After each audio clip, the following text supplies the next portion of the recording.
Radio. News, opinion, and a little irreverence from both sides of the 49th parallel. This is Americanuck Radio with Mike Phillip.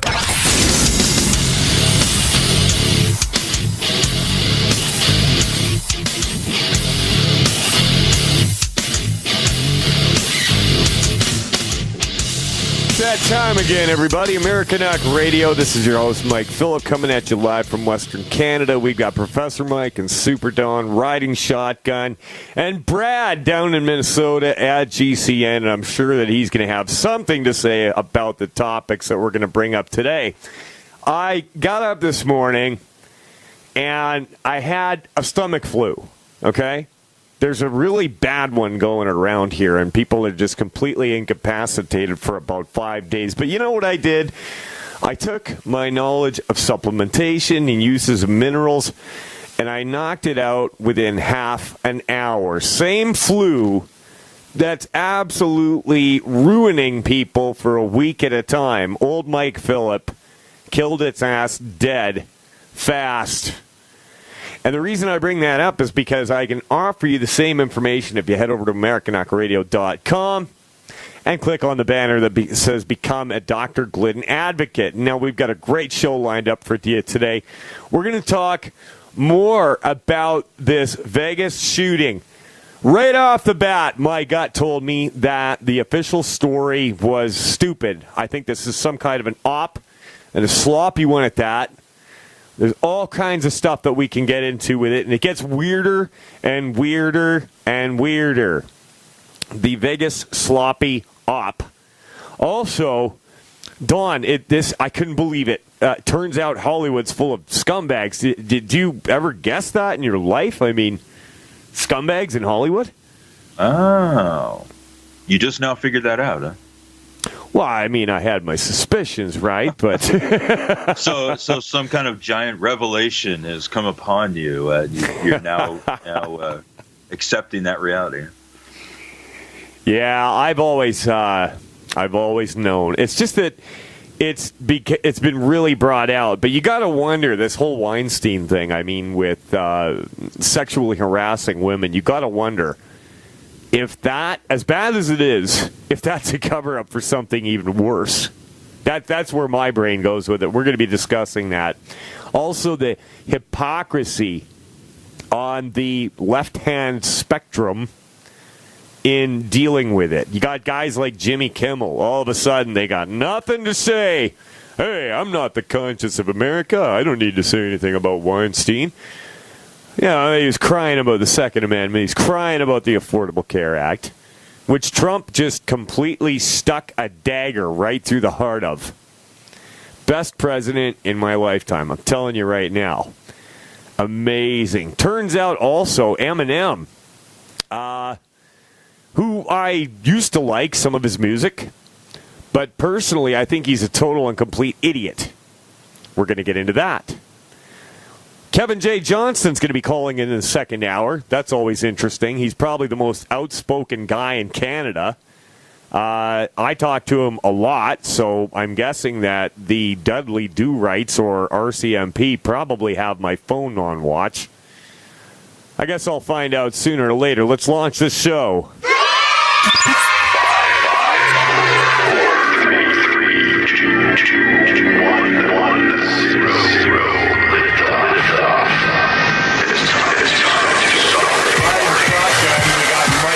Over in Ottawa. How you doing, Mike? I'm black and white. How are you? Just because you can't turn on a woman doesn't mean the rest of us need a drug.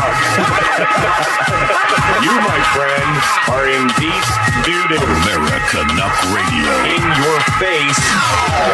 All right, so I opened up talking about Eminem, and he did a freestyle rap about Donald Trump the other day, and it was completely lame. Okay, it was just stupid. It was not his best work. And he has done some really cool things. I mean, here, listen, I'm going to play a little clip from Rap God, okay? This guy can talk really, really fast, okay?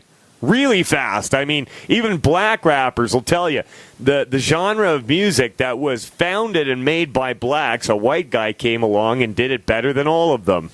You don't go up against Eminem. Any black rapper will tell you that. This libbity, gibbity, hibbity, hip hop, you really want to get into a piece of match with the strappity backpack and the Mac in the back of the yak, back, rap, yap, yap, yakety, yak, at the exact same time I attempt these lyrical acrobats stunts while I'm practicing that to be able to break them on the table over the back of a couple of pieces of crack it in half. Only realized it was ironic, I was under aftermath after the fact. How could I not blow? All I do is drop F-bombs. Do my wrath of attack rappers are having a rough time period. Here's a maxi pad, it's actually disastrously bad for the whack with a masterfully constructing this masterpiece. Okay, so that was some fast talking. I couldn't even really understand it. I could pick out keywords. I think he said maxi pad. And that was when he slowed down. Was when right, that was when he slowed down. Exactly. So credit where it's due. The guy can talk really fast. I mean, he's not worthy of hero worship or idolatry by any stretch of the imagination. But I guess that's the society that we live in.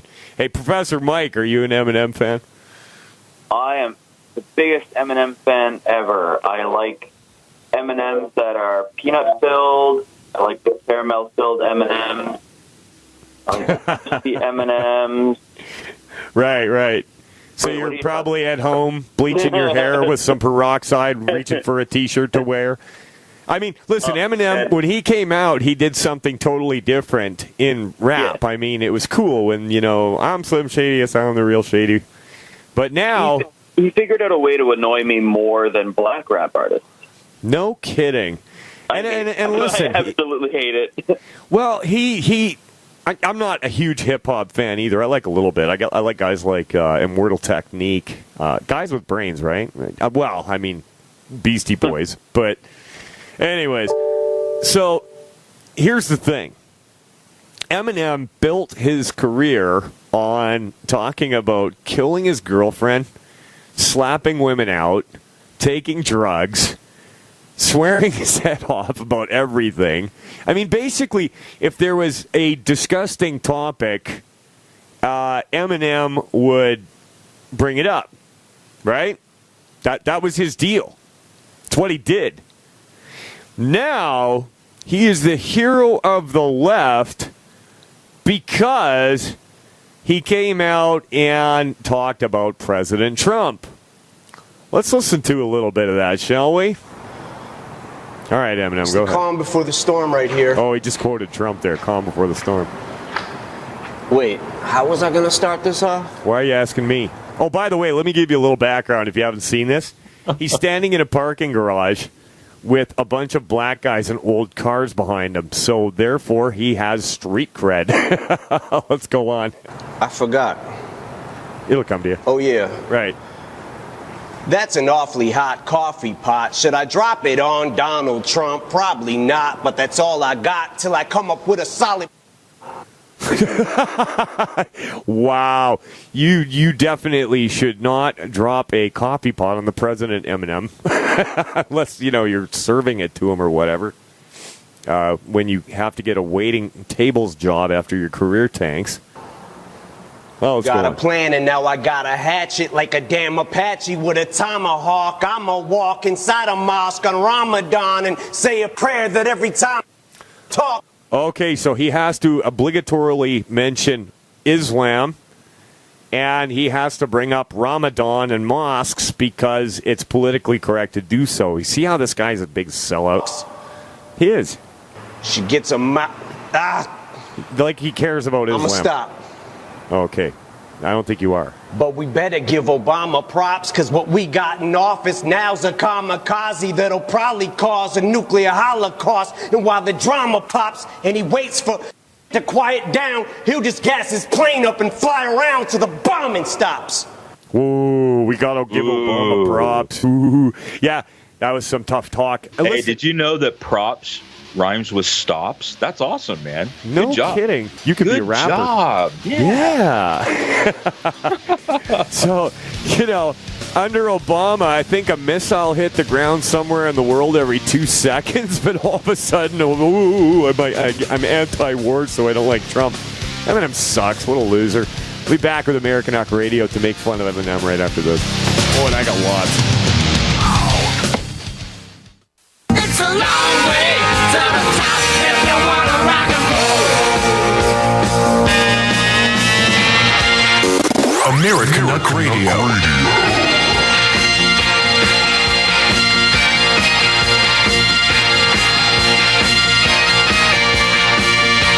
Welcome back, everybody. We're live. The call-in line is 855-660-4261 here at Americanuck Radio. And if you want to discuss the topics at hand, we want to hear from you. Once again, 855-660-4261.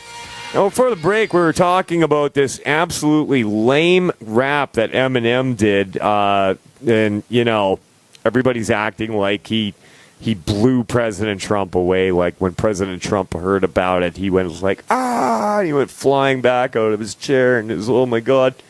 And all of a sudden you've got all these Hollywood celebrities and people, all like Keith Olbermann. Okay, Keith Olbermann goes on Twitter and says, I have not liked hip-hop music for 26 years, but now I like Eminem. So, you know, it's like... I know. That's exactly what he said, right? Which is People just are so stupid. I mean, they are. And, you know, look, I mean, as far as Eminem goes, I like you, have liked the stuff, his early stuff when he came out. He was, and I am a fan of hip-hop, not so much in the last 20 years or so. But you know what hip hop used to be when it started when I was young, which was something I'm kind of proud of the fact that I remember when hip hop first started, and it was a whole different animal back in the day. Right. But you know when Eminem came out, I think rap had gotten kind of stale, and he came out and he did something different, and it was new. Plus, it was a white guy, right? So everybody's just like, wow, you know. And then they came out with 8 Mile and. You know, and the whole thing. And he was an icon during that period of time. But this thing that he just did the other day, you know, it's like you haven't heard from Eminem in a really long time. He hasn't had a hit record that I'm aware of anyway. And then all of a sudden he comes out and waves his arms around like a wild Italian, you know, him Trump and you suck and you're orange and yada, yada.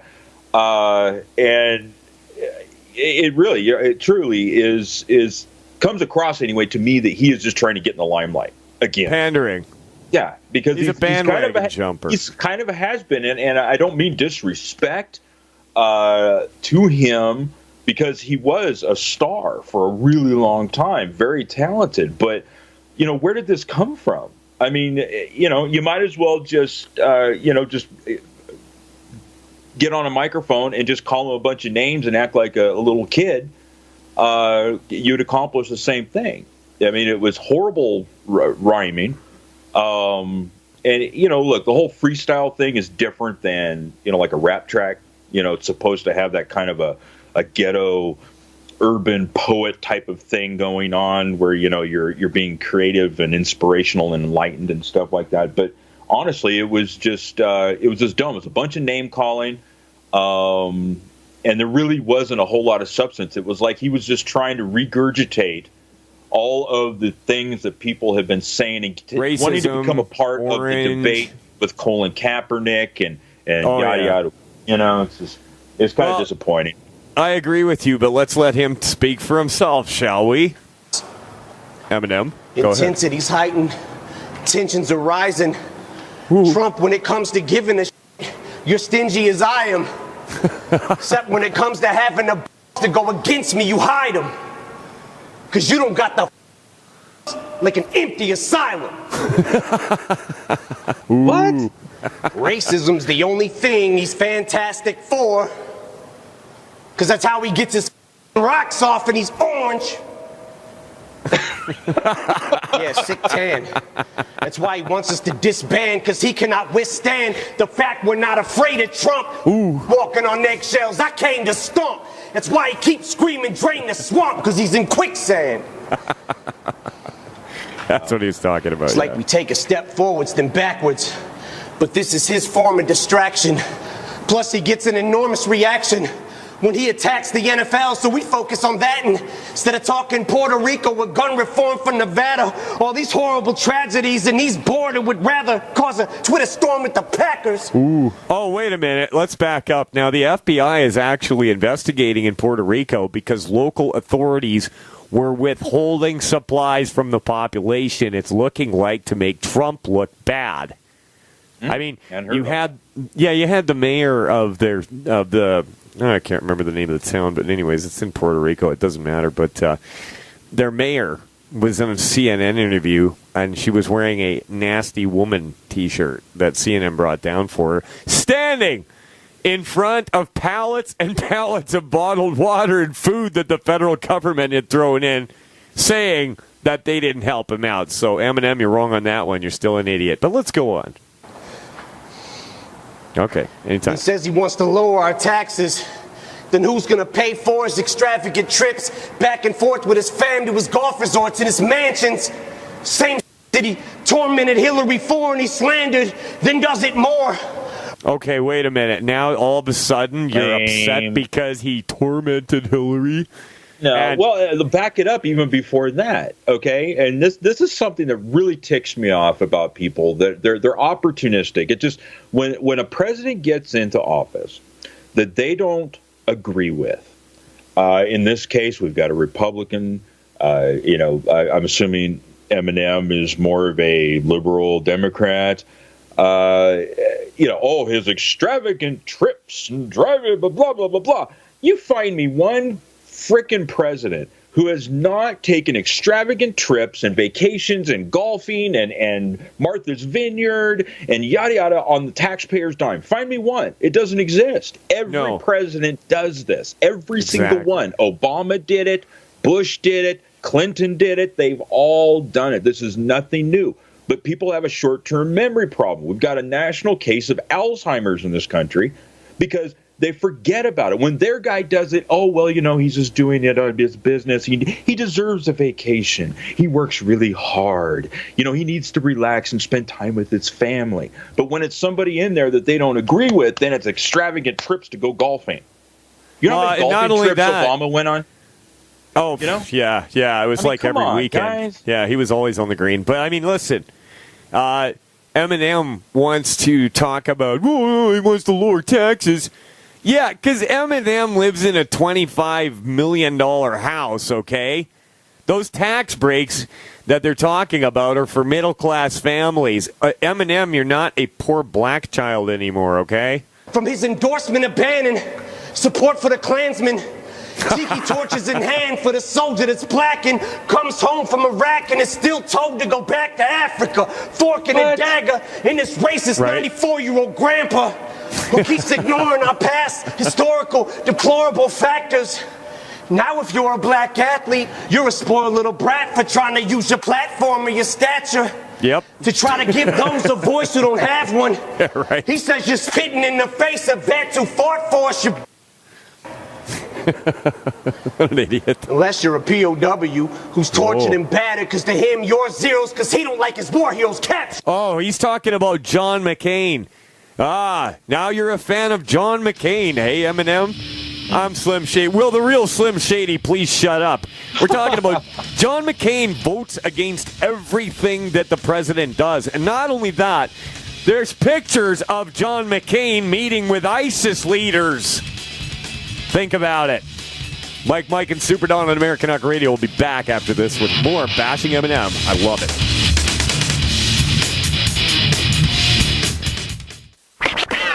And now for something completely different. Oh, what fresh hell is this? Americanuck Radio.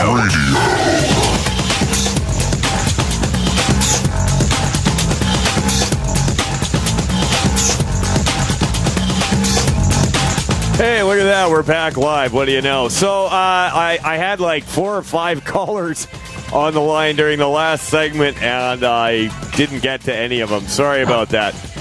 So, we were talking during the break, and Don suggested to me that maybe we're being just a little bit too hard on Eminem. I mean, we don't really know the guy. He's got records to sell.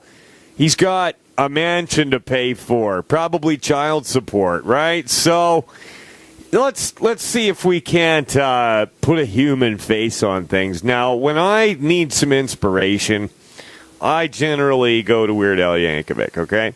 So there is a interview with Weird Al and Eminem, which actually makes him look like more of a person, let's put it that way. Let's give her a listen here. Marshall, welcome to Al TV. I'm sorry, should I call you Marshall or Missy? Marshall, you know what I'm saying? Well, Marshall it is then. Hope it wasn't out of line to ask. No, it wasn't. You know what I'm saying? I know what you're saying. Because, I wouldn't want you to be offended. And I'm not. You know what I'm saying? I know what you're saying. You know what I'm saying? I know what you're saying. You know what I'm saying? I know what you're saying. You know what I'm saying? Yes, I do. You know what I'm saying? Yes. You know what I'm saying? Yep.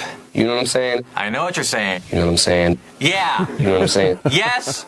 Yes. You know what I'm saying? Yes. You know what I'm saying? Yes. You know what I'm saying? Yes, You know what I'm saying? I told you. You know what I'm saying? Look, You know what I'm saying? I said You know what I'm saying? You know what I'm saying? You know what I'm saying? Shut up!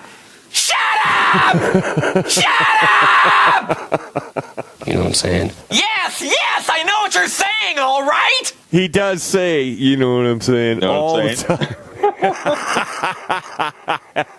He does. You know what I'm saying? But it gets better. Do you feel that you owe at least part of your success to the loving support that your family has given you over the years? The family. I don't owe nobody in my family nothing. You don't owe nobody in your family nothing? Wow, that's a triple negative. Does that mean that you do owe somebody in your family something? That's what it sounded like to me. I mean, Weird Al's making a lot of sense here, but I mean, Eminem's the guy with the words, right? So let's go. I love this stuff, by the way. Are there any questions you want to ask me? How many times can you rhyme tearing me apart, breaking my heart? Well, let's see. Homer and Bart, medical chart, strawberry tart, served a la carte, back to the start, postmodern art, plastic lawn dart, missing a part, Humphrey Bogart, lighting a fart, and blue light specials each day at Kmart. 11. You're being an asshole. Jealous much? But that's literally, that's how Eminem talks. Like, he's got to have this, you know what I'm saying? Like, you know what I mean? Like, I'm some kind of a south side of Chicago thug, out of Detroit in the hood. Well, the fact of the matter is, he's one rich guy, okay? And he did it by talking fast. And I'm serious. There was a time when people were looked up to for inventing something or actually doing something. You know what I mean? This guy can rhyme. Great. It's all right. He's good at it. But worshiping the guy, and I mean, think about this whole gangster rap thing. How many kids think that that's real life? How many kids went to jail at 16 because they shot somebody in the head because they thought that was a valid life choice and that's how life is supposed to be? It didn't used to be like that in those neighborhoods. The black communities had really strong families, businesses. Look at old pictures of them. Back when Gary, Indiana was still standing, basically. In Detroit in the old days, it wasn't like that. It's almost like weaponized music to wipe out whole communities. So, tell me, Marshall, how do you feel about censorship in music? I feel like, I really believe in freedom of speech. I can't even stress that enough. I feel like, especially artistic expression, I believe an artist should be an artist and be able to say whatever he wants to say, whether you think it's good or bad, Uh-huh. So you think, for example, if somebody wanted to do, I don't know, a parody of somebody else's video, they should be able to artistically express themselves and just do it? I'm just busting your chops. I know you said I couldn't do a video for my Lose Yourself parody, but hey, it's your choice. Yeah, exactly. So he got a little personal with him there. And in fact, the Weird Al version of that song is way better, okay? I suggest everybody go check it out. I think it was on the album Poodle Hat, which had one of the best examples of busting on the French. Genius in France. Check out Genius in France on Poodle Hat. He totally busts on the French for like 5 minutes. It just goes on and on. I have to admit, I was a little bit nervous about doing this interview. Relax, guy. I like gay men. That's great, but I'm not gay. I don't believe that. Well, I'm sorry, but I'm not. What, do you find me attractive or something? Maybe I do. Wait, are you hitting on me? Yeah. You don't have anything to say? Well, I'm flattered, I guess, but I'm just really not interested. Why don't you go hit on Brad Pitt or something? Yeah, he's cute, but isn't he married, though? You know what? Eminem, keep chasing that rainbow. There's nothing wrong with that at all. How do you feel about clean rappers like Will Smith? I used to respect Will Smith. And when he came out and started talking about, he dissed the whole gender of rap. The whole gender of rap? Are you sure you don't mean genre? I mean, I don't want to second guess you or anything. You are the Oscar-winning, critically acclaimed wordsmith and all. Yeah, I don't think Weird Al. Yeah. No. But you got to be careful with the word gender. You can't misgender. You can't misgenre somebody. You could go to jail in Canada for that. That's right. So yeah, Eminem, he's made a career off of just saying anything as disgusting and awful as he can. At which point I actually kind of like the guy. But it's funny because these Hollywood liberals that are all into political correctness, and Mike, Professor Mike, you're probably thinking this right now. All these guys, President Trump, he said that you can grab women by the pussy and this and that, right? And he's bad, he's abuses women. That's all that Eminem has ever talked about. Yeah, for their music. What's in the hip-hop and rap music? That's what teaches these kids to be criminals, because they actually believe that these guys are, thugs, and that they've all been shot and whatever. Like 50 Cent, you know what I mean? He used to go on about all kinds of crap. And then he admits in interviews, he's like, no. He's like, that's just a character. He's like, I've never actually been arrested. I've never done drugs. I mean, realistically, if their songs were based on real life, they would all be arrested. Because it's all admission of doing drugs, raping, murdering, what do you call it, uttering threats, promoting violence. They would all be arrested. Right, and look at, and some of them are even dead, right? Like Tupac, the notorious B.I.G. or Biggie Smalls. Yep. And then look at the rap culture where it's gone now. You got that video of that idiot basically hanging a white child, and everybody was celebrating it like, oh, that's great, Did you see that one, Mike? That guy hanging that white kid? I heard about it. I didn't like see a toddler. Yeah. Yeah, no, I heard about it. There was everybody was all proud of it and stuff like that, and they're like, oh yeah, this is freedom of speech, and we're teaching equality, and yeah, it's hilarious. And they drop the N-word all the time in rap music. They'll drop the N-word. They'll call women bitches and hoes. It's great. Rap is awesome. Exactly. So, and that's my point, is that all of a sudden he's the hero of the politically correct crowd because he called the president an orange racist. Which is just lame. I mean, listen, if you want to really laugh, go over to check out Millie Weaver. She did a video exposing how stupid it all is and how hypocritical. Paul Joseph Watson also had a good take on it. So I promise we're not going to talk about Eminem anymore. We're going to talk about the Vegas shooting, and there's a lot of problems there. We'll be back right after this.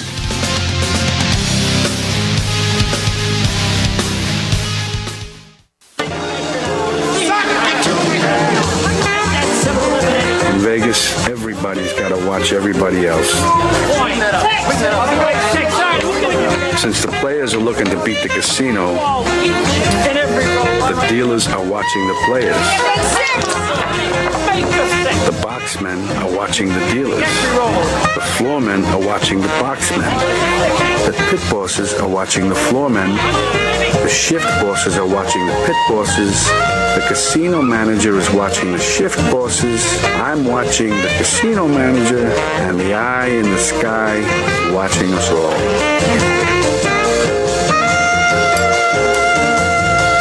Plus, we had a dozen guys up there, most of them ex-cheats, who knew every trick in the house.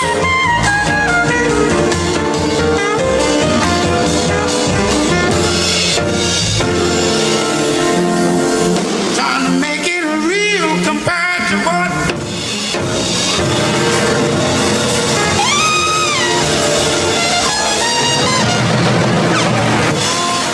Well, you heard Robert De Niro in Vegas. Everybody watches everybody. And that was a clip from the movie Casino, which was based in the 70s, before they had internet and algorithms. And they had cameras, but not like they do today. Not like they do today. And back then, everybody was watching everybody. I bet you that their biggest fear was an inside job. Their own workers ripping off the casino. If it wasn't the gamblers. I mean, he talked about the people that were watching the gamblers, but there was a whole system in place for everybody to watch everybody else. Okay, there was a hierarchy of people watching everything in the casino. Now, I think you know where I'm going with this. The timeline was changed on the shooting by the Las Vegas Police Department. Sheriff Joseph Lombardo came out and said that this security guard, Jesus Campos, was struck in the leg by a bullet through the door a full 6 minutes before the shooting started on the crowd. Let me ask you a question. If you got together with a crew of guys and decided to knock off a casino and rob it on the Strip, how long do you think it would take before a SWAT team was all over you? And they shot you like a dog. I bet it wouldn't take 6 minutes. I bet it wouldn't. No, and not only that, but the hotels and casinos probably have their own security details that are armed up like Blackwater, with the state-of-the-art weaponry, with express elevators that nobody else can use to get to any floor or underneath or on the street at any time. But 6 minutes before this guy started shooting, he shot a security guard that radioed down to security that there was shots fired on that floor. So where was security? Why was this allowed to happen? And why were people killed? If they were, I mean, I believe that they were, but I mean, I don't know what to believe anymore. Last show, Professor Mike said, you never know, could have been crisis actors. That's possible, I don't know. But we've got testimony of a guy named Rocky Palermo that was there. Now, before we go into that, listen to this. I'm going to read a little bit from a story here. Sheriff Joseph Lombardo of the Las Vegas Metropolitan Police Department appeared to be visibly shaken when he told reporters Friday that he wasn't attempting to be subversive. In previous statements he made surrounding details of the October 1st massacre at the Route 91 Music Festival where 58 people lost their lives. Yeah, because he came out and said the police department in their investigation had found out that that guard had been shot 6 minutes before. Well, MGM Grand, Metro Goldwyn Mayer, came out and said, no, it was right before, seconds before. You don't argue with the money, boy. And you should see this guy in the video. It's at intelhub.com. InfoWars has it posted. He looks scared. And now the house of Stephen Paddock, the supposed shooter, it was reported, was broken into. A guy that's being investigated for what they're calling the greatest mass murder by shooting in U.S. history, his house got broken into. Can you say cleanup crew? Not only that, but Jesus Campos has disappeared without a trace. He was supposed to appear on Hannity. Sounds like a big cleanup is going on here to me. None of it makes sense. None of it. And I'd like to point out that that was not the biggest shooting in U.S. history. The Battle of Wounded Knee was. But who cares, right? They were just a bunch of Indians. Let's go to somebody that was on the ground in Vegas when the shooting was happening. I just love being right, even when it's about horrible things. I definitely do believe that there was 100% more than one shooter. Yep. Every other person that I've talked to that did get, unfortunately, hit as well have all said the same things. When we got shot initially, didn't care which way it came from. I just know it was time to run. We ran about 200 yards in a 180-degree line from where the gunshots were coming from, at least the sounds. Got behind a car, made a call to my parents, and I thought that's kind of where I'm hanging out right now, at least until everything kind of subsides. Past that, more than one shooter. I'm waiting, and all of a sudden we hear the little whizzing going by us, and the bullets are just flying by. And when something's coming up and down, or at least from a different angle, they're either going to hit the ground, they're going to a lot of different things are going to happen. When someone's shooting from a straight horizontal line, it's just going to keep flying. As soon as we heard a little break in it, Okay, I just got to pause this. So, if somebody was shooting from the 32nd floor and a bullet went by your head, it would hit the ground next to you. That's almost a fairly steep trajectory. This guy's saying that there was people on the ground firing. And he doesn't sound like an idiot. The bullets were going by, and they weren't hitting the ground. Go on, Rocky. We had to keep running. We heard the gunfires approaching where we were. They just started getting closer and closer and louder and louder. And I knew we were getting gunshots that were closer to us than where they originally started, and that's when we knew we had to run. I do believe that there were people inside of the venue that once the initial shooting started, and everyone kind of panicked, listen to this. Everything. Once the lights turned on the stage and kind of lit everything up, it was a lit target. Interesting. Every other night at the concert, everybody kind of exited right off Las Vegas Boulevard. Now pay attention to this, okay? The exit everybody used the night before. What happened with it, Rocky? That was standard. That was routine. You get out of the concert and you go down and go to the next casino. Well, at 10 o'clock, they closed every exit on Las Vegas Boulevard, every single one. They gated them all closed with chain link fences. 10:08, the shooting started, and it was we were pigs sitting in a corral. We only had one exit to go out of, and pigs in a corral with one exit to go out of, with the main one that everybody had used the night before locked. This stinks. Not only that, but how can anybody believe the FBI? And that sheriff looked shaken. Well, you remember when the Oklahoma City bombing happened? Everybody said it was Timothy McVeigh and he acted alone.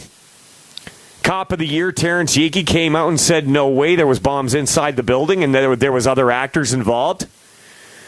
Well, they found him tortured to death. So this sheriff probably received some sort of a warning, okay? Not probably, almost definitely. I'm sure nobody was familiar with where we were going. Everyone was just running, kind of following the sheet is what we were doing. The same exits that we came in and left Friday and Saturday night were definitely closed. There were people that went over there and tried to leave, and there were cops that were telling them, no, you have to go the other way. You can't come out here. Go the other way, run the other way. There was just a lot of things that just kind of didn't sit right. Of course, it didn't sit right. There was bullets flying in a straight trajectory on the ground. They weren't coming. Okay, so let's recap here. The security guard, the police are reporting that he was shot 6 minutes before the first bullet flew. 6 minutes. He radioed down to security that there had been shots fired on the 32nd floor. Go try to knock off a casino on the Vegas Strip and see how fast a SWAT team will be all over you. Think about it. Use your brain. Don't just believe the TV. Mike, and Super Don on Americanuck Radio. We are done the first hour. We're going to be back with the second hour. And Kevin J. Johnston, the most annoying, outspoken, awesome guy in Canada, next.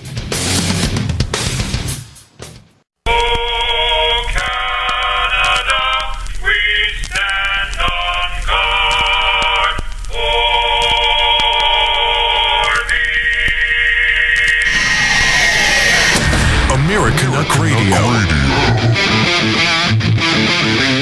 News, opinion, and a little irreverence from both sides of the 49th parallel.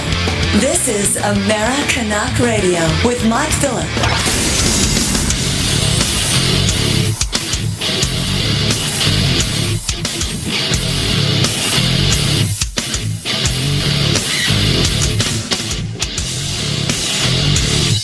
Welcome back to the second hour of Americanuck Radio, everybody. This is your host, Mike Phillip. That's right, I'm the guy in the cowboy hat down here in my little studio in central Alberta.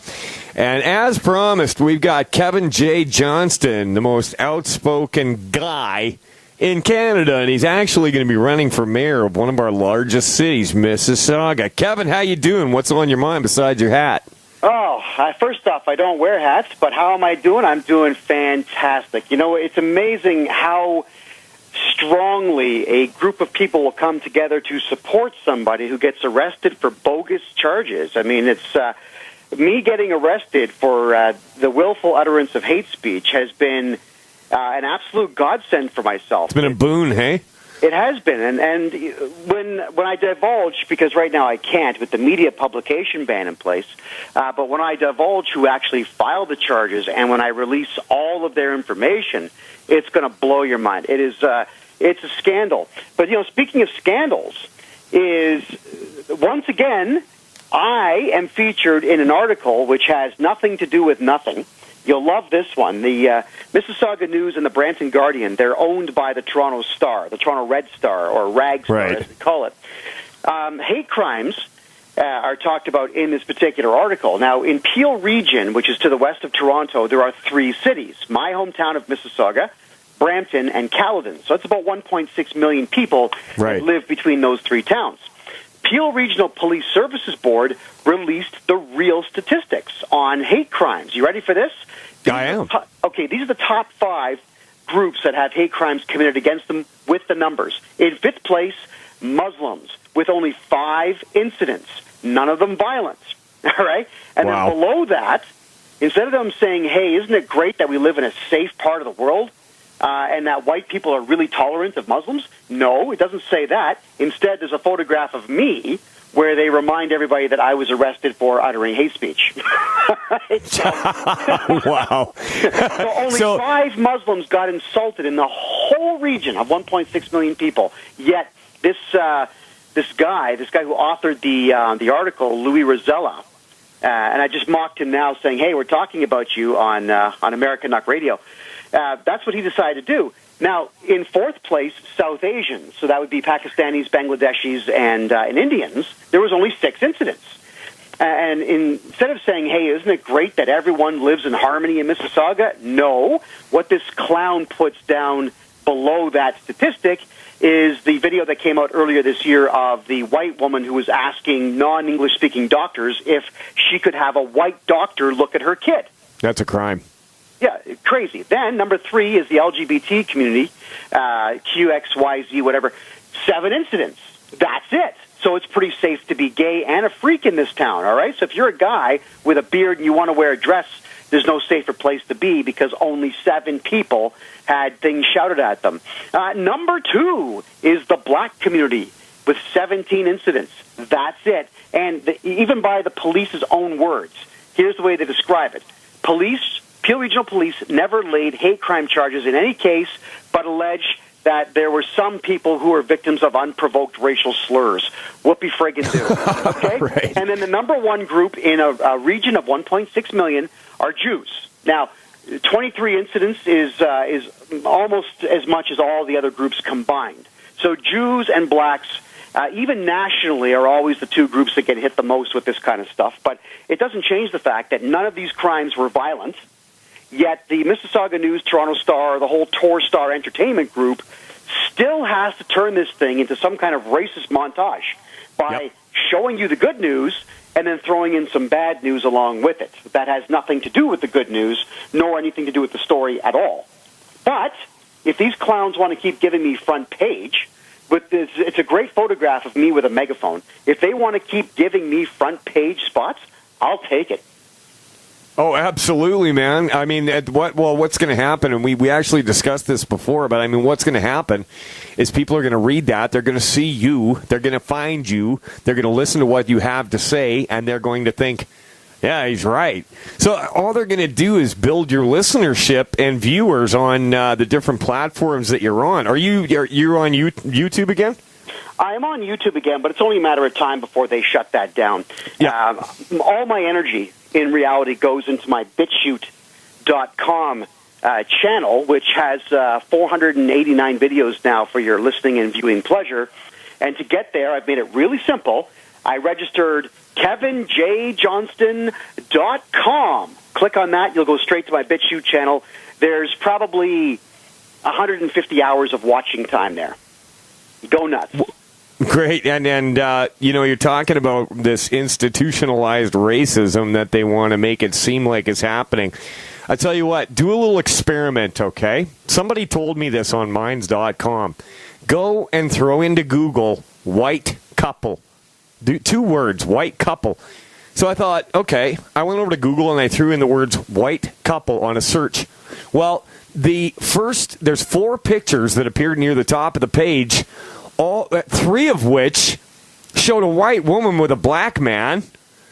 And then the articles that were under it were white couple charged with flying racist flag at black child's birthday party, or white couples are a thing of the past and now interracial relationships are hot, right? Which I honestly don't care about. If 2 people of a different race want to love each other and get married, go nuts. But why is it being pushed as some sort of institutional racism? And Professor Mike, you were talking about those people that flew that Confederate flag. The guy got like 13 years in jail, was it? Yeah, he's getting like 13 years in jail, and the wife is getting 6 years in jail. And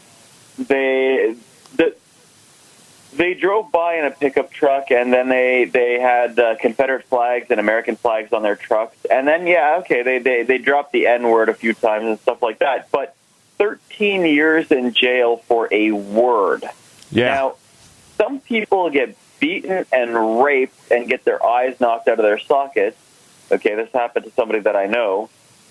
Beaten and raped on camera. Okay, she was 15 years old. And at 8 p.m., 3 black guys, 1 Lebanese guy. The black guy's got 6 months in jail. The Lebanese guy got 1 year in jail. Wow. Now, why is it that, uttering a racial slur, which actually just translates to the word black, and having a Confederate flag all of a sudden gets you 13 years in jail? And with the nutritional history with the majority of people nowadays, that's like half their lives. Right? Yeah, it is.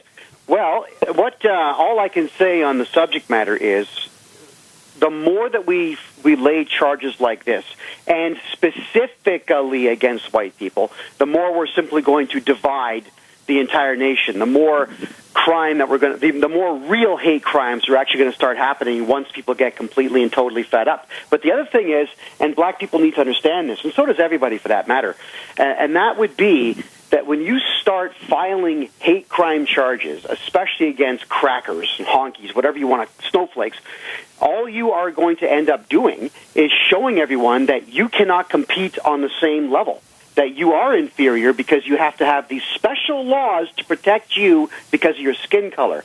No, you know what? Everyone has to get tougher. Someone wants to drop the N-word. Who gives a crap? Yeah, and I'm not going to say that you should be walking around calling everyone names for the hell of it, because it's not a good use of your time. You'll get beat up. But when the words come out, just get tougher. You know what? Ignore it. Here's the deal, folks. If you react to somebody trying to intimidate you with words, you're the idiot, not the person using the words. Well, they've won. Yeah, they just won at that point. I hear the music, and that means we're going into a break, Kevin. So there's more that we want to talk about on the other side, so stick around, everybody. If you got any questions for Kevin, the call-in line is 855-660-4261. Stick around. We'll be back.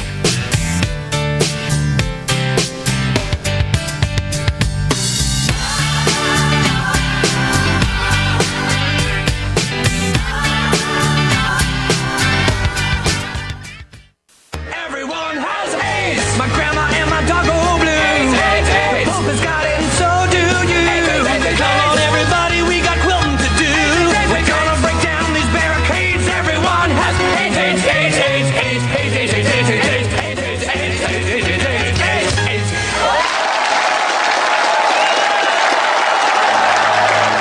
That's right. Everybody's got AIDS. Now listen, do you have HIV/AIDS? Does celibacy or condom use really keep you from the sexual fulfillment that was rightfully yours, but you were deterred by the thought of a long prison term? Well, fear no more. California says if you want to give somebody else a chronic and possibly fatal disease without telling them, knock yourself out. Governor Jerry Brown signed a bill Friday that lowers from a felony to a misdemeanor the crime of knowingly exposing a sexual partner to HIV without disclosing the infection.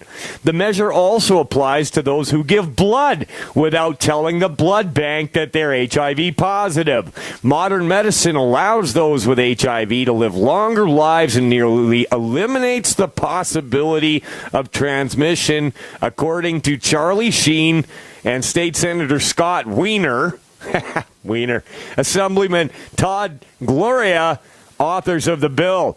Today, California took a major step toward treating HIV as a public health issue instead of treating people living with HIV as criminals, Wiener said in a statement. HIV should be treated like all other serious infectious diseases, and that's what SB 239 does. Who else could say this with as much authority as a San Francisco Democrat named Wiener? Well, I'll tell you what, I know that Congress is now one Wiener leaner, and for good reason. What's with politicians named Wiener? Let's be clear on this. Recklessly giving somebody else a venereal disease is against the law in virtually the entire nation. This includes syphilis, gonorrhea, and chlamydia, as well as HIV. And I'd like to point out, California criminalizes refusal to take tuberculosis medicine. Same state. Now, is there something else going on here a lot more insidious? Is there something that they don't know? Or that they do know that you don't know about AIDS or HIV? Is it really something to worry about? Is it the diagnosis or is it the disease itself? Professor Mike has some things to say about this topic. He's kind of an expert. Mike, I'm just going to let you unleashed here. Go ahead. Talk AIDS, buddy. Well, you know what? If I want to go back to the origins of it, it's probably going to take me a little while. I don't know if I should really go that far right now. You got time. But what I will say, well, okay. Well, let's see here. So, hey, Mike, before you start, I'll just ask you this. Everybody theorized in the 1980s that it was one of two things, or two things only. The American government set it up so as to eliminate some of the population in Africa, and number two, it was African men having sex with spider monkeys. Those were the two biggest theories that existed probably till the mid-90s. Now here's the thing. What's really, really, really funny about what you just said about the whole eliminating the population in Africa, even since 1984, okay, when it was announced, listen to this, okay? It was announced that the probable cause of AIDS is HIV. Now, AIDS, acquired immune deficiency syndrome, actually used to be called GRID, gay-related immune disease. Now, the concept that African population would decrease, okay, they said African population is going to be knocked out by 50% by 1990 because of HIV. African population has been on a steady incline. And the reason why the majority of the people that are dying in Africa is due to starvation, malnutrition, and a lack of clean running water. So that's why they've always been dying. Public sanitation, yeah. Exactly. It actually has literally nothing to do with quote-unquote AIDS. AIDS is a syndrome, which means it's a certain amount of symptoms that are lumped together. If you have a loss of 10% of your body weight, which happens regularly in Africa, which can happen anywhere, crackheads have that, 10% of your body weight, and tuberculosis, if you have those two, okay, which is persistent coughing and things like that, you will actually be considered, without even an actual test, you'll be considered an HIV patient. Now, how can we assume that you have this virus, which, if you go back to 1997, the co-founder of the virus, Luc Montagnier, said in videos, we have neither purified nor isolated HIV. It is a theoretical virus based on the construct of retroviruses, and retroviruses do not harm human beings. He also went on to say, if HIV exists, and he's now credited as the discoverer, okay? He said, if HIV exists, any normal person with a functioning immune system would recover from it without even noticing that they had an infection. So if you had wait a minute. So what the founder of the virus that said that they never found a virus said if you had a normal immune system in the first place, nothing would happen. If it exists. If it exists. So what they first found it in gay communities in San Francisco and New York, correct? No, they never found it. That's the thing. No, but I mean that's where the whole grid thing came from, right? Yes, that's where. So what was going on with those guys? So the gay community in the 1970s and 80s started using something called amyl nitrate and butyl nitrate, these little bottles, these little vials. Poppers. That were nicknamed poppers, exactly. And they could buy them at corner stores, they could buy them at sex stores, they could buy them at head shops, for cigarettes and stuff. And what you do is basically you pop open this vial and you huff in this gas and you get high. And that was causing a lot of disorders in their bodies. It was destroying DNA structure. It was causing skin problems. It was causing all kinds of things. They were getting lung cancer in higher rates too, right? Extremely higher rates. And also the gay community has a tendency to use a lot of antibiotics when they go to their bathhouses or when they have orgies. They will actually take antibiotics beforehand, kind of like a preemptive measure. Which destroys their gut bacteria. Kills their gut, which then destroys their immune system. So let's rewind a little bit more. 2 minutes left, Mike. 1970s. In the 1970s, Robert Gallo, who was the original quote-unquote discoverer of HIV, was tasked with proving that retroviruses can cause cancer. Now, that very concept means that if somebody has cancer and they sneezed on somebody else or they coughed or they had sex with somebody else, that other person would get cancer. Thus, the entire world would be wiped out in no time. Right. Okay? So that was proven to be wrong.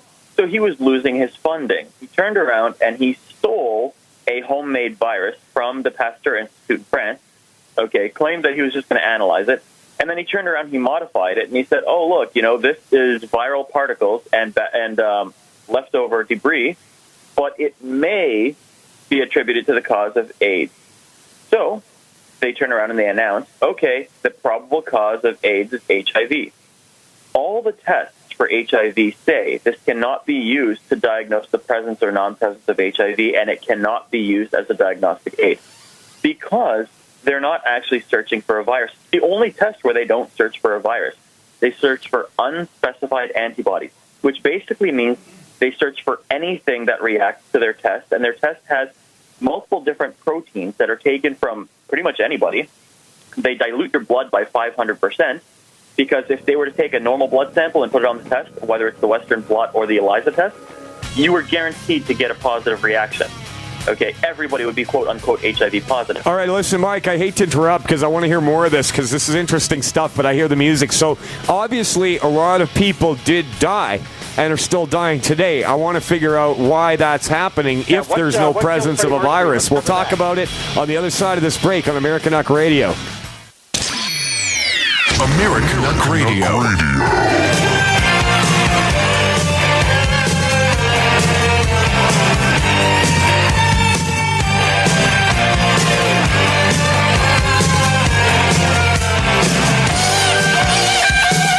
So we're told that many years ago there was a guy in sub-Saharan Africa and he was having a bad day.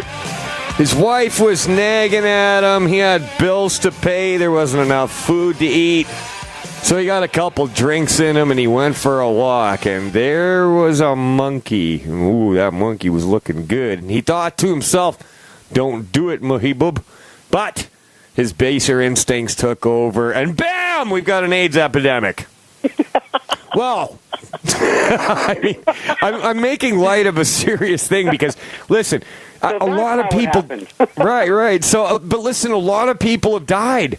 There have been a lot of deaths and misery due to this thing that we refer to as HIV. And listen, the alternative news community, I mean, I listen to Alex, I listen to Mike Ribeiro, I listen to all these different shows.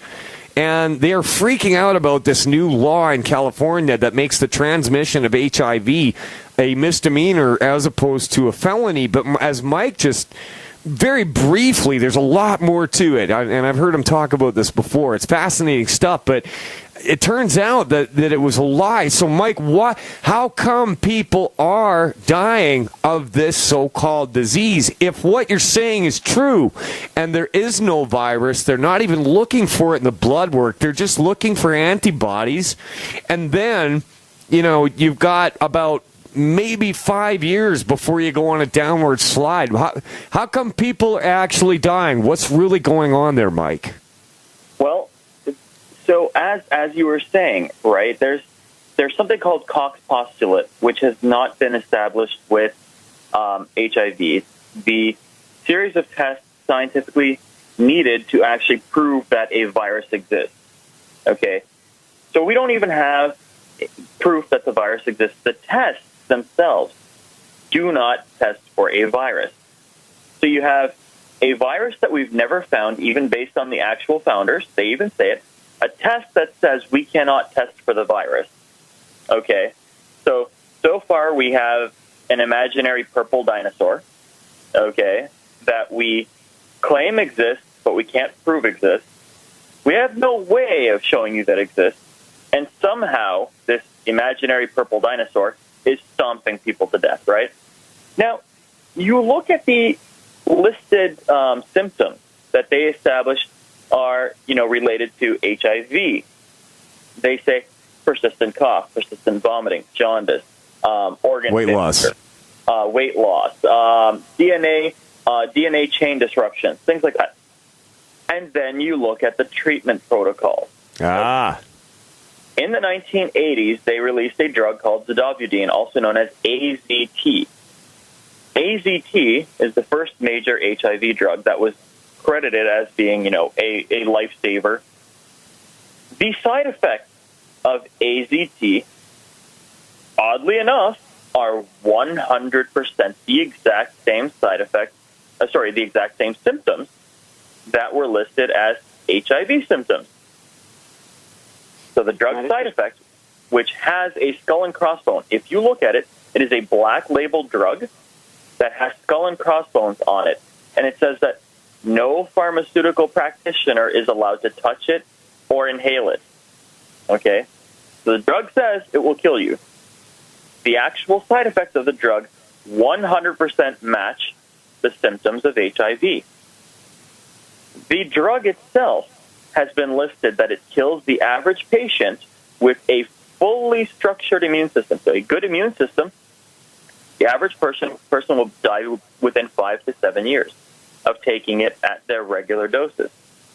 Now, the average lifespan in the 1980s and early 90s of somebody who was quote-unquote HIV positive, the virus that we haven't found, the test that doesn't work, and the drug that matches the symptoms. Now, the drug side effects matches the symptoms, and HIV supposedly kills people within 5 to 7 years.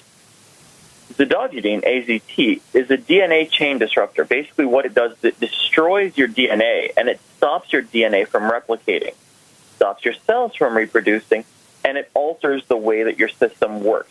It's a failed chemotherapy drug.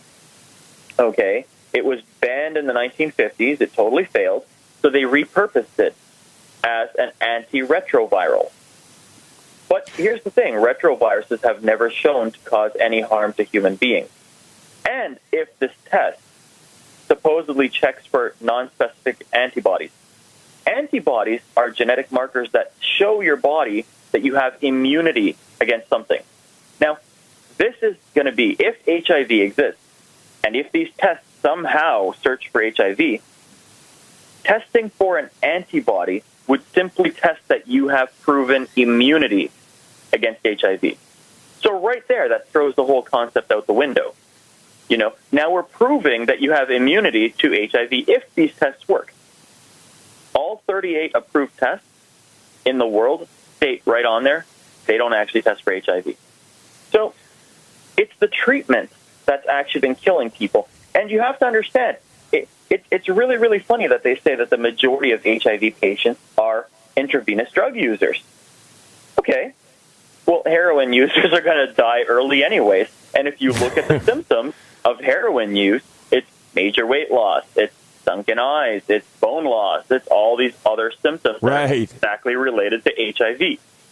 You're taking the worst of the worst population, gay, the fast life gay, what do they call them? The fast life gays? I believe that's what it's called back in the 80s. People who were constantly having sex with random partners, constantly taking poppers, doing, major amounts of drugs. They're very, very prevalent in the gay community. So these are the people that are being targeted. They're saying, oh, yeah, black people. Okay. Well, that whole concept of black people was a marketing push, which actually promoted condoms and latex gloves. Okay. That actually pushed the pharmaceutical industry's income for latex gloves and condoms and everything. So Trojan made a bunch of money off of it. Tons and tons of money. Now, they're saying that in was it California? Yeah. The new law? Yeah. Oddly enough, in 1997, a medical researcher named Nancy Padian of the University of California, I'm not sure which one, Northern California, I believe, her goal from the medical world was to prove sexual transmission of HIV. Okay? She took 1,500 partners. I believe it was 1,500 partners. And they were seropositive. So one would be positive, one would be negative. Okay, HIV positive, HIV negative. She analyzed them over the course of 7 to 10 years, depending on the couple. Some of them dropped out. And she told them to have unprotected sex. At the end of her 10-year test, 0 of the partners transmitted HIV, and more than 30% eventually tested again and were, quote, unquote, negative. They had a negative reactive test. So now we have even less HIV-positive people. None of the people transmitted HIV, but because she was paid to prove that there is sexual transmission, she came up with a number saying that it takes 146,000 actions of random sex with an HIV-positive person in order to transmit it. Wow. Okay. Her result was 0 transmission, but somehow it's a 1 in 146,000 chance. Okay, or you need to have sex 146,000 times with an HIV-positive person to transmit it. Now, wow. If somebody were to go to court, couldn't they just take out the actual pamphlet that comes with their HIV test kit that shows right in the test kit, this cannot be used for the diagnosis of the presence and non-presence of HIV? And well, there was a U.S. Marine that did that beat the charge in court by proving that the test was crap, and because they were going to charge him with willfully giving somebody AIDS, and because he didn't believe that he had it in the first place, and he put the onus on the court to prove that it was a thing. I got a question for you though, Mike. Now they're saying that people that have a positive diagnosis are living longer. Why are they living longer now? Geez, I hear the music. That means we're at the end of this segment. Mike, you're gonna have to answer that question on the other side because I want to hear your take on that as well. But man, this is fascinating stuff. Kevin J. Johnston with Mike, and Super Don on Americanuck Radio. Listen to these commercials and then come hang out with us again. We'll be right back.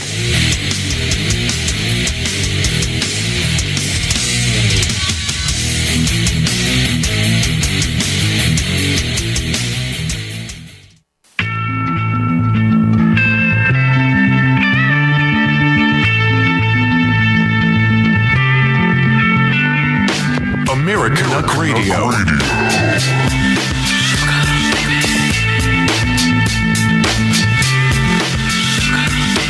Come, my lady, come, my lady. You're my butterfly, sugar, baby. Mike, Super Dawn, and Kevin J. Johnston hanging out on Americanuck Radio. Now, before we went to the break, I asked Professor Mike a question, and we didn't get it answered because of the damn clock. Keep running out of time. So, Mike, they're saying that with new technology and new medications, people suffering from AIDS or acquired immune deficiency syndrome are living twice as long, and it's not communicable anymore if you're on the right drugs. Everybody remembers Charlie Sheen. Oh, I can't give anybody AIDS, so I can still do you, right? Because I'm taking the drugs. How come people with AIDS or an HIV diagnosis are living longer now. You don't even hear about AIDS anymore. You really don't, unless they come out with these laws, right, where they're talking about it. Why are people living longer? What's the reason for that? Mike, go. So in the early 90s, around 1994, when they realized that they were losing too many of their patients too quickly, okay, when HIV and AIDS became an actual industry, I don't know if you guys know this, but if you go into your local hospital, you will have a division for normal, let's say, transmissible diseases, okay, bacterial and viral diseases, okay, and they'll have their own quarantines, and then they will have a separate HIV/AIDS clinic, okay? Now, HIV and AIDS should be considered a normal biological disease that could be transmitted if it's normal, quote unquote. You'd think. So they'll have a separate clinic for it inside each hospital. Now, why they're living longer now is because when they started to realize how much money they could make, Robert Gallo lost the patent for the tests. Okay, he patented the first HIV test. Oddly enough, he patented them right as, quote unquote, HIV, was the probable cause of AIDS. Okay, probable. I love that. Now, that's a good word, yeah. Yeah, as soon as his patent started to run out and he was no longer making the majority of money, the medical industry said, well, we need to make a lot more money. We're losing patients way too quickly. Okay, so what we're going to do is we're just going to reduce the dosage of AZT. Ah, okay. So they're still sick, right? But they're just not wiping them out as quickly as before. And what we're doing is we're using this really, really cheap failed chemotherapy drug that we're repackaging. We're selling it to them for literally hundreds of thousands a year. We're making these people go into all these different, research clinics and all this stuff for no reason, okay, because the virus doesn't exist. And on top of that, now everybody's running and doing marathons and all these fundraisers for HIV and AIDS. Yet, in the last 30 years, or 33 years, they've cured 0 people. We've donated more money to HIV and AIDS than we've even used in the military budget in 100 years, okay, in the United States. More money. Mike, I'm sorry to cut you off, but I have a very, very big question here. I'm sure a lot of people do, and that is, you're saying the disease is non-existent, that it's the drugs that are killing people. And listen, I agree with the fact that drugs kill people. They're terrible. But what is killing everybody in Africa right now? What killed Freddie Mercury and what killed Rock Hudson? I mean, these are the things here. Everyone says it's AIDS, AIDS, AIDS. That's a good question. That's a good question. Is there a difference between AIDS in Africa and the United States? There is, actually. There's a huge difference between AIDS in Africa and AIDS in the modern world, let's say, developed world. And in fact, actually, it goes even deeper. There is a difference between AIDS in Australia, AIDS in China, AIDS in Africa, AIDS in England, AIDS in Canada, and AIDS in the United States. There is a difference between AIDS in Canada and AIDS in the United States and an HIV diagnosis. Okay? The definition of AIDS and HIV, even the virus's definition changes. The genetic structure changes based on the country that you go to. And I'm not saying that the actual virus is different, but there is no gold standard test for HIV and AIDS. It is different based on the country. In Africa, you can get an AIDS diagnosis without having a test. In fact, 80% of all known quote-unquote HIV and AIDS cases are people that have never been tested. For the most part, we don't even know if these people exist because, as I was saying earlier, the population was supposed to diminish and Africa should be wiped out. Yet now we have 25 to 30% more population at least in 2012 than they did in the 1980s. The population grew astronomically. Now, what kills people with HIV and AIDS, aside from, and I'm talking about in the Western world, like you asked about Rock Hudson, okay? Yeah. Well, whatever their lifestyle was when they got their diagnoses, okay, their diagnosis could have been actually caused by, they could have drank milk a few hours beforehand. Okay, milk is one of the 80-something different things that cross-reacts with the test. Okay, so if you drink milk anytime before an HIV test, you could be considered positive. If you had a vaccine within 3 months... So milk causes AIDS is what you're saying. And that's what the test is trying to say. But the test says that it has nothing to do with HIV. It's just called a reactive and a non-reactive. The term HIV positive doesn't even make sense because it's not a positive result. It's a reactive test. Oh, it's very negative. Yeah, all you really need, depending on the country that you're in. See, depending on the country, the HIV test has different specific needs to be given a positive reactive test. So in Australia, you might need 4 bars of a reactive test in your Western blot test. Okay, you might need 4 reactive proteins to these antibodies.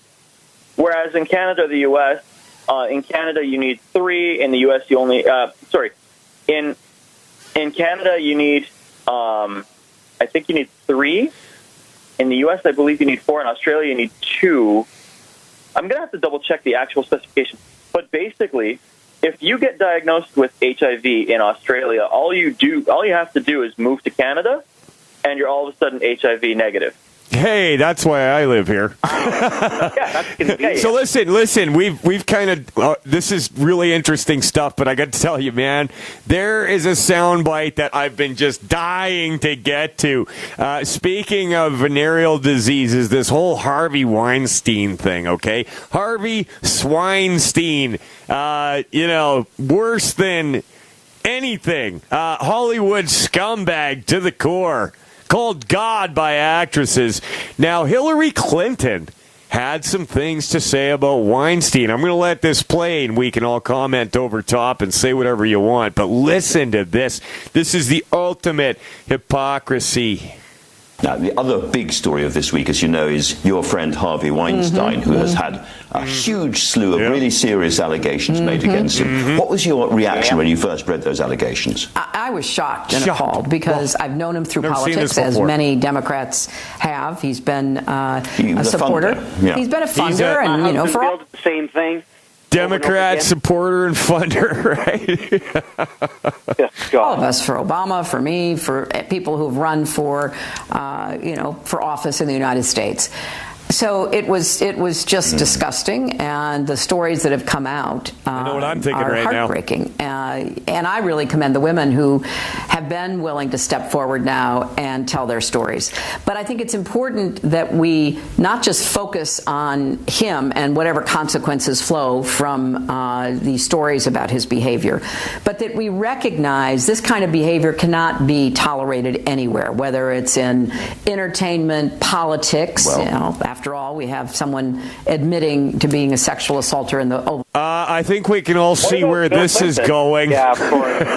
Office. There has to be a recognition that we must stand against this kind of action that is so sexist and misogynistic. Ask the question. And this depends upon women coming forward and having the courage to come forward. Right. And yet, in your book, the 3 women brought onto stage by Trump attacking your husband, and you kind of dismissed them. Right. Is that the right thing to do? Are you sure about that? Well, yes, because that had all been litigated. I mean, that was the subject of a huge investigation, as you might recall, in the late 90s, and there were conclusions drawn, and that was clearly in the past.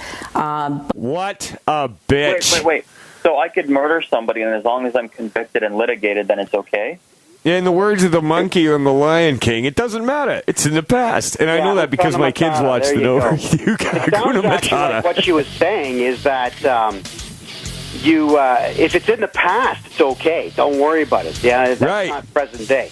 What's the marker, though? Like 10 minutes ago, 3 weeks ago? That's all in the past. I hear the music. That means we're at the end of this show, but you can all check it out at Americanuckradio.com. And I bet you it's going to be posted at Kevin J. Johnston's BitChute, KevinJJohnston.com. Check out his work. You're going to see a lot more of me on there, and probably Professor Mike after this. Have a great weekend, everybody. We'll be back next week. Always good to have you guys on the show, and thank you for having me.